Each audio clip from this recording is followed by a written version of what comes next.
Chers amis crypto-enthousiastes, je vous souhaite la bienvenue dans cette nouvelle vidéo que je consacre à cet aspect sensible de ce projet dans ces combats, je vais dire, le mini-jeu supplémentaire qui a été ajouté à cette application il y a bien de cela quelques semaines. Il s'agit du Hexapuzzle. Le Hexapuzzle, c'est ce que je suis en train de jouer comme ça. Alors, la question principale à laquelle je vais répondre dans cette vidéo, c'est de savoir si ce jeu va affecter les drops qu'une personne va recevoir lors de la distribution des jetons qui aura lieu très prochainement. Ok? Ici, vous allez voir que je suis en train de jouer le jeu actuellement. C'est un jeu qui n'est pas du tout compliqué. Un jeu de combinaison, des couleurs. Et une fois que le montant maximal est atteint, les points qui sont générés par deux couleurs que vous avez accumulées tout d'un coup sont crédités à votre compte. Alors, chers amis, ma question maintenant est de savoir, est-ce que ce jeu peut affecter les drops? Si oui, dans quelle mesure?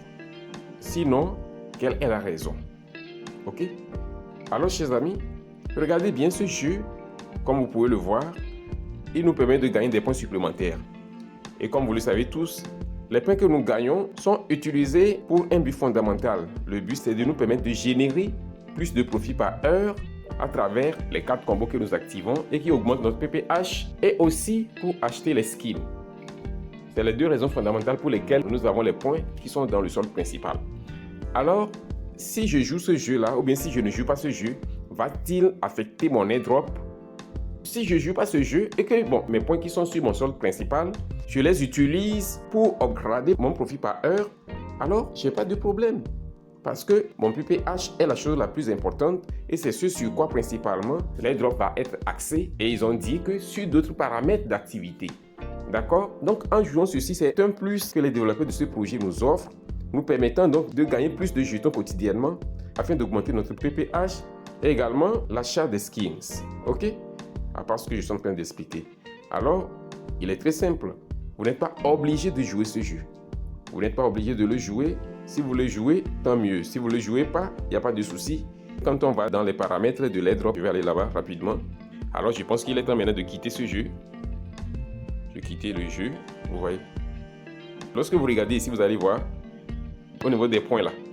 Vous allez voir qu'il n'y a aucune section qui est allouée particulièrement à ce jeu en soi. Mais lorsqu'on va dans l'essence, ce jeu contribue à l'augmentation de votre PPH.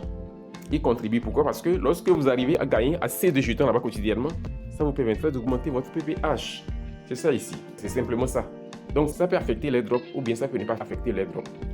Ça dépend de chacun. Si je joue ça, je gagne plus de points que je peux utiliser pour augmenter mon PPH. Si je ne le joue pas aussi, il n'y a pas de problème.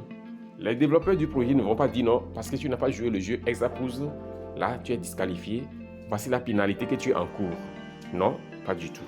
Avant de se dire au revoir, chers amis, je vous invite à rejoindre notre canal Telegram, qui est une plateforme vraiment très spéciale, que vous allez aimer parce que à l'intérieur, vous avez accès à des opportunités exclusives, et plus encore. Alors, nous sommes ainsi arrivés à la fin de cette vidéo, et si elle vous a été utile, assurez-vous de la liker, de la partager et de laisser un commentaire. On se dit ainsi au revoir et à la prochaine vidéo.